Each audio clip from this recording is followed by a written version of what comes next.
नमस्कार साथियों, स्वागत है सभी का आज की इस कंप्लीट इंडियन ज्योग्राफी के क्लास में। दोस्तों, पिछले लेक्चर में हमने पर्वत निर्माण की बुनियादी प्रक्रियाओं को समझा था, लेकिन आज के सेशन में हम लोग हिमालय की गहराइयों में उतरेंगे और जानेंगे कि हिमालय की क्रमिक श्रेणियों का विकास कैसे हुआ और हम महान हिमालय से लेकर के शिवालिक तक की संरचना, प्रमुख दरारों, दुनिया की सबसे ऊंची चोटियों के रहस्य और उन घाटियों का विश्लेषण करेंगे जहां केसर की खेती होती है। तो आइए शुरू करते हैं आज के सेशन को।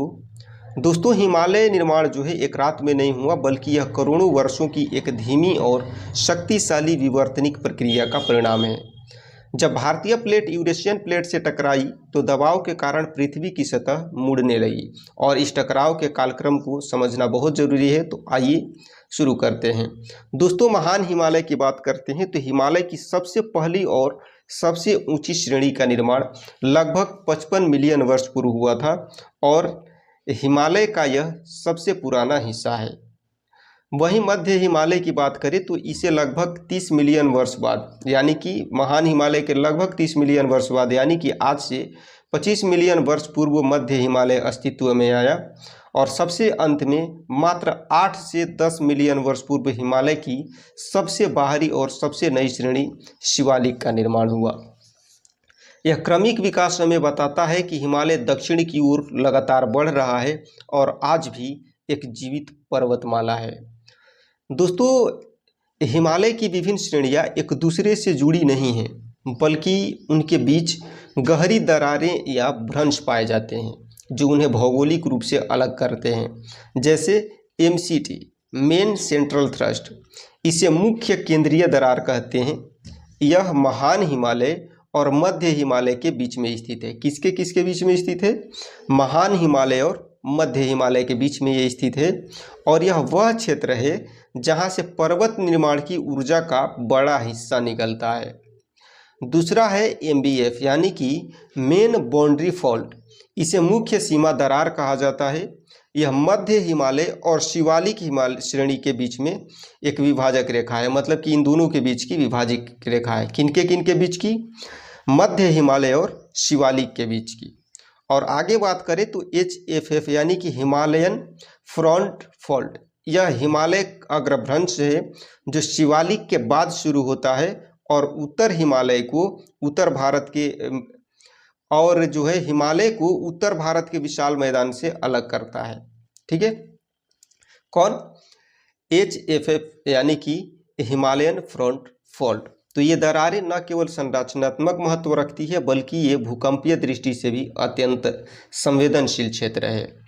दोस्तों, अब बात करते हैं हिमालय के राजा महान हिमालय की, जिसे हिमाद्री भी कहा जाता है। यह हिमालय का मुख्य और सबसे ऊंचा भाग है। इसे आंतरिक हिमालय भी कहा जाता है क्योंकि यह सबसे उत्तर में स्थित है। हिमाद्री की कुछ अद्वितीय विशेषताएं हैं। यह हर साल यहाँ पर जो है बर्फ जमी रहती है, जिसके कारण यहाँ विशाल ग्लेशियर पाए जाते हैं। यहीं वे ग्लेशियर्स हैं जो भारत की जीवन रेखा कही जाने वाली नदियों को जन्म देते हैं, जैसे कि गंगा, काली, तीस्ता और कोसी।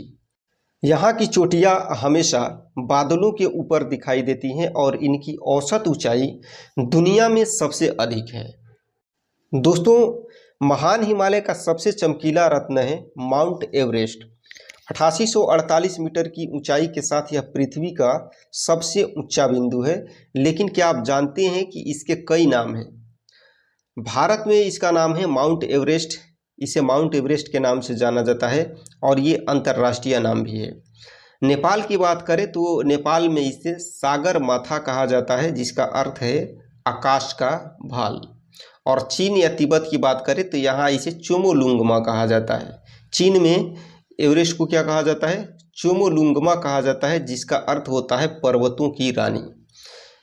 इतिहास की बात करें तो सर्वेक्षण के शुरुआती दिनों में इसे पीक 15, यानी कि पीक 15 का गुप्त नाम दिया गया था पहले, यानी कि इसे पीक 15 कहा जाता था, पीक 15 कहा जाता था। यह चोटी केवल एक पहाड़ नहीं बल्कि मानव साहस और प्रकृति की विशालता का प्रतीक है। दोस्तों, कॉम्पिटिटिव एग्जाम्स में अक्सर महान हिमालय की चोटियों का क्रम पूछा जाता है, तो हम पश्चिम से पूरब चले तो क्रम इस प्रकार से है। उत्तराखंड में यहाँ केदारनाथ, बद्रीनाथ, नंदा देवी जैसी प्रतिष्ठित चोटियाँ हैं। नेपाल की बात करें तो यहाँ पर धौलागिरी, अन्नपूर्णा, मनसालू, एवरेस्ट और मकालू विशाल समूह हैं। और सिक्किम की बात करें तो यहाँ भारत की सबसे ऊंची चोटियों में से एक है कंचनजंगा। और अरुणाचल प्रदेश जो है हिमालय का सबसे पूर्वी छोर नामचा बर्वा पर समाप्त होता है। तो इस मैप को दिमाग में बैठा लीजिएगा, क्योंकि यह क्रम भौगोलिक समझ के लिए अनिवार्य है। तो इन सभी चोटियों के नाम आपको याद रखना है।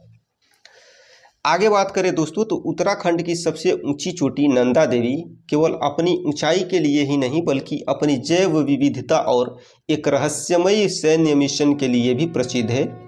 एक ऐतिहासिक और गुप्त तथ्य यह है कि 1965 में यह ऑपरेशन ब्लू माउंटेन चलाया गया था।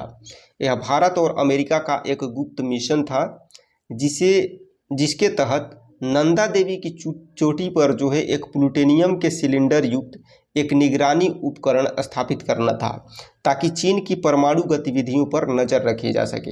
हालांकि एक बर्फीले तूफान के कारण वह उपकरण वहीं खो गया, जो आज भी एक रहस्य बना हुआ है। यह चोटी जो है धार्मिक और रणनीतिक दोनों रूप से अत्यंत महत्वपूर्ण है। दोस्तों, महान हिमालय के ठीक दक्षिण में और उसके समांतर मध्य हिमालय स्थित है, जिसे लेसर हिमालय या हिमाचल हिमालय भी कहा जाता है। इसकी सबसे बड़ी भौगोलिक विशेषता इसकी निरंतरता का अभाव है। महान हिमालय से निकलने वाली शक्तिशाली नदियों ने मध्य हिमालय को अपनी तीव्र धाराओं से काट करके कई अलग अलग श्रेणियों में विभाजित कर दिया है।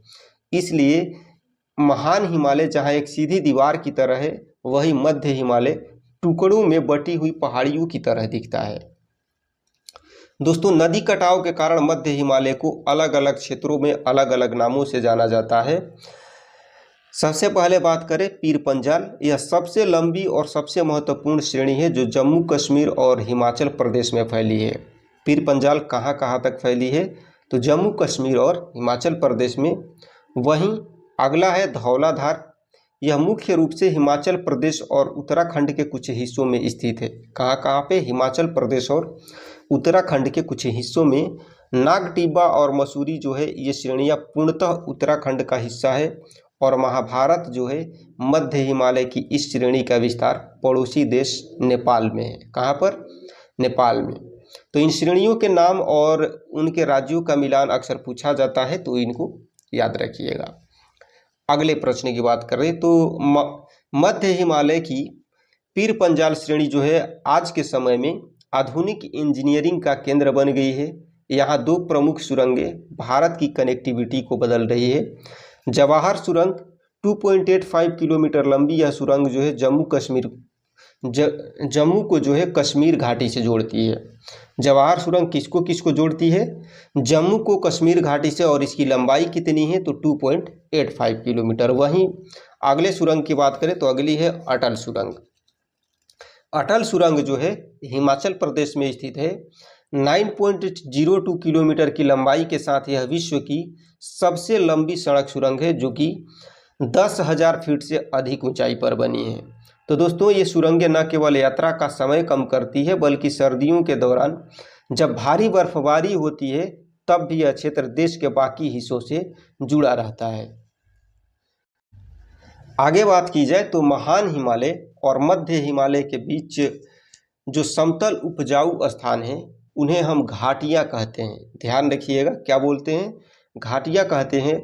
और इनमें सबसे प्रसिद्ध है कश्मीर घाटी। कश्मीर घाटी की दो विशेष बातें आपको याद रखनी चाहिए। पहला, करेवा मिट्टी। यहाँ पाई जाने वाली एक विशेष प्रकार की मिट्टी करेवा है, जो केसर के उत्पादन के लिए विश्व में सर्वोत्तम मानी जाती है। केसर के उत्पादन के लिए कौन सी मिट्टी विश्व में सर्वोत्तम मानी जाती है, उसका नाम है करेवा। और कहाँ पर पाई जाती है, तो ये पाई जाती है कश्मीर घाटी में। और यहाँ के ऊंचे घास के मैदानों को स्थानीय भाषा में मर्ग कहते हैं। क्या कहा जाता है, मर्ग, जैसे कि सोनमर्ग और गुलमर्ग। इसके अलावा हिमाचल की कुल्लू और पार्वती घाटी यानी कि मनाली और कसोल में जो है, और नेपाल की काठमांडू घाटी भी इसी संरचना का हिस्सा है। तो इनको ध्यान में रखिएगा। दोस्तों रिवीजन के लिए आइए इस तुलनात्मक तालिका को देखिए, जिसे हम हिमालयन डायग्नोस्टिक मैट्रिक्स कहते हैं। तो सबसे पहले बात करते हैं महान हिमालय की। देखिए यहाँ पर महान हिमालय और मध्य हिमालय के बारे में बताया गया है। महान हिमालय की बात करें तो महान हिमालय के को जो है अन्य नामों से जाना जाता है, और वो अन्य नाम क्या क्या हैं? ये हिमाद्री और आंतरिक हिमालय। महान हिमालय को और क्या बोला जाता है? हिमाद्री या फिर आंतरिक हिमालय। इसकी आयु की बात करें तो 55 मिलियन वर्ष पूर्व इसका जो है उद्गम होना शुरू हुआ था। और संरचना की बात करें तो निरंतर और सबसे ऊंची श्रेणी है ये, और एवरेस्ट, नंदा देवी, विशाल ग्लेशियर जो है इसके प्रमुख तत्व हैं, यानी कि इस पर ये पाए जाते हैं। किस पर? महान हिमालय पर। वहीं मध्य हिमालय की बात की जाए तो मध्य हिमालय के अन्य नाम हैं लेसर हिमालय और हिमाचल हिमालय। इसकी आयु की बात करें तो 25 मिलियन वर्ष पूर्व। और संरचना की बात करें तो नई नदियों के द्वारा जो है कई श्रेणियों में इसको विभाजित किया गया है। वहीं इसके प्रमुख तत्व की बात करें तो मध्य हिमालय के प्रमुख तत्व हैं पीर पंजाल, धौलाधार और अटल सुरंग। तो इनको ध्यान में रखिएगा। दोस्तों अब समय है देखने का कि आपने इस लेक्चर से कितना सीखा। तो आइए कुछ प्रश्न मैं आपसे पूछता हूं, उसका जवाब आपको कमेंट सेक्शन में देना है। किसी भी प्रश्न का जवाब मैं खुद नहीं देता हूं, क्योंकि मैंने तो पढ़ा दिया, और क्वेश्चन का आंसर करना ये आपकी रिस्पॉन्सिबिलिटी है। और जितने भी प्रश्न हैं वो सारे प्रश्न सिर्फ इसी सेक्शन से है, यानी कि जितनी भी चीज़ें मैंने आज के वीडियो में पढ़ाई है बस उन्हीं चीज़ों से सारे प्रश्न हैं। बहुत आसानी से आप इनके जवाब दे पाइएगा। तो कमेंट सेक्शन में ज़रूर बताइएगा सभी प्रश्नों के जवाब। तो सबसे पहला प्रश्न है आपके लिए कि महान हिमालय का निर्माण लगभग कितने वर्ष पूर्व हुआ था? महान हिमालय की बात की जा रही है। ऑप्शन से 8 से 10 मिलियन वर्ष पूर्व, 25 मिलियन वर्ष पूर्व, 55 मिलियन वर्ष पूर्व, या फिर 100 मिलियन वर्ष पूर्व। वहीं दूसरे प्रश्न की बात करते हैं, मुख्य केंद्रीय दरार यानी कि MCT किन दो पर्वत श्रृंखलाओं के बीच में स्थित है? ऑप्शन से महान हिमालय, महान और मध्य हिमालय, मध्य और शिवालिक, शिवालिक और मैदान, या फिर नन ऑफ दीज। दोस्तों इन प्रश्नों को करना बेहद जरूरी है, क्योंकि ये इन प्रश्नों के करने से जो है आपका एक तरह से रिवीजन भी हो जाएगा। अगला प्रश्न है, इन सबके जवाब कमेंट सेक्शन में देते रहिएगा। अगला प्रश्न है, माउंट एवरेस्ट को नेपाल में किस नाम से जाना जाता है? ऑप्शन से चोमोलुंगमा, सागरमाथा, पिक 15, या फिर नंदा देवी। नेक्स्ट है, पश्चिम से पूर्व की ओर चोटियों का सही भौगोलिक क्रम क्या है? ऑप्शंस आपके सामने हैं। पहला ऑप्शन है नंदा देवी, मकालू, कंचनजंगा, या फिर और नमचा बरवा। दूसरा ऑप्शन है कंचनजंगा, मकालू, नंदा देवी, नामचा बरवा। तीसरा ऑप्शन है नामचा बरवा, नंदा देवी, मकालू, कंचनजंगा। और चौथा ऑप्शन है मकालू, नंदा देवी, नामचा बरवा, कंचनजंगा। तो इसका जवाब भी आपको देना है। अगले प्रश्न की बात करते हैं, 1965 का ऑपरेशन ब्लू माउंटेन किस चोटी से संबंधित है? यानी कि प्लूटोनियम मिशन जो है किस चोटी से संबंधित है? ऑप्शन से केदारनाथ, बद्रीनाथ, नंदा देवी, या फिर धौलागिरी।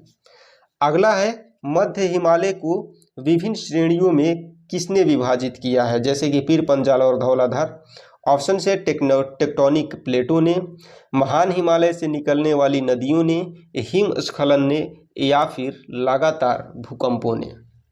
और अगला प्रश्न है कि 9.0 किलोमीटर लंबी अटल सुरंग जो कि विश्व की सबसे लंबी सड़क सुरंग है, मुख्य रूप से किस श्रेणी में स्थित है? ऑप्शन से धौलाधार, नागटिब्बा, पीर पंजाल, या फिर महाभारत। और आज के लिए अगला प्रश्न है, कश्मीर घाटी में पाई जाने वाली करेवा मिट्टी मुख्य रूप से किसके उत्पादन के लिए प्रसिद्ध है? ऑप्शन से सेब, केसर, चाय, या फिर कॉफ़ी। नेक्स्ट प्रश्न की बात करें तो सोनमर्ग और गुलमर्ग जैसे प्रसिद्ध घास के मैदान किस घाटी या प्रणाली का हिस्सा है? ऑप्शन से कुल्लू घाटी, पार्वती घाटी, काठमांडू घाटी, या फिर कश्मीर घाटी। और आज के अगले और आखिरी प्रश्न की बात की जाए तो महाभारत पर्वत श्रेणी जो मध्य हिमालय का हिस्सा है किस देश में स्थित है? ऑप्शन से भारत, नेपाल, चीन या फिर भूटान। तो दोस्तों ये था आज का सेशन। उम्मीद करता हूँ कि सारी बातों को जो है आप बेहतर तरीके से समझ गए होंगे और जितने भी प्रश्न मैंने आपसे पूछा सभी का जवाब आपने बहुत आसानी से दे लिया होगा। ठीक है, तो मिलेंगे आपसे नेक्स्ट सेशन में इससे आगे के लेक्चर के साथ। तब तक के लिए सभी को जय हिंद।